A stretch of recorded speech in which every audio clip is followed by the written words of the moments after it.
Ay, kamusta man ang...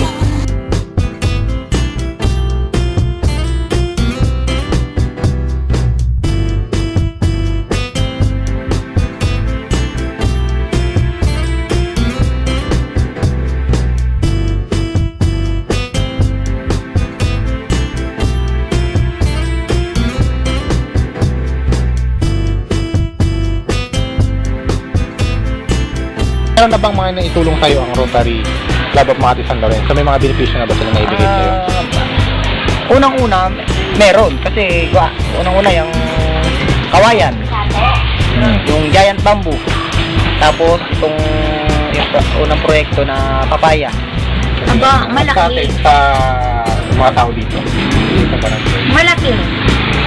Tulad na Kasi 'di ba dahil sa Rotary, kumbaga ang Rotary tumutulong sa CRCC pa. At sa pamamagitan ng CRCC pa, yung mga tao nga nakagaya ng asawa ko na laging nag-uuling, napalitan na yung trabaho niya. Magpatubo na ng buto sa halip na magputol ng kahoy. O diba, dumating ang ilang taon at lahat gumanda ang kabundukan. Isipin natin kung ano magandang may dudulot nito. Diba? Nakakakuha kami ng ng organic fertilizer kasi dati bumibili kami 400 namin. Hindi na kami bumibili kasi nakakuha kami sa Rotary. Tapos yung Coco Pit, na ginagamit naman namin yung Coco Pit kapag na pupunla kami ng mga seed tulad ng talong, ng sili.